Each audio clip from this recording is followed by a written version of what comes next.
For this video, we'll be replacing the handlebar grips, and the process is very simple. Grab a 3mm Allen wrench and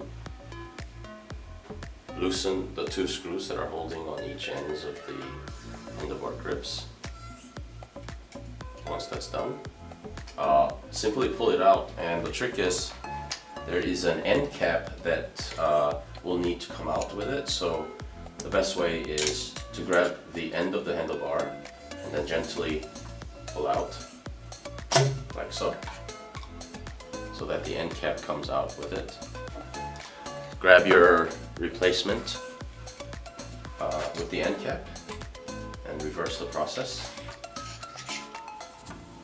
And the end cap is pressure fitted, so go ahead and give it a nice push there.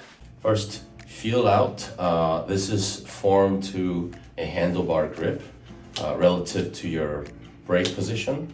So adjust the handlebar grip so that it feels comfortable for your riding position. And once you're satisfied, go ahead and tighten the ends of the handlebar grip to secure it into place.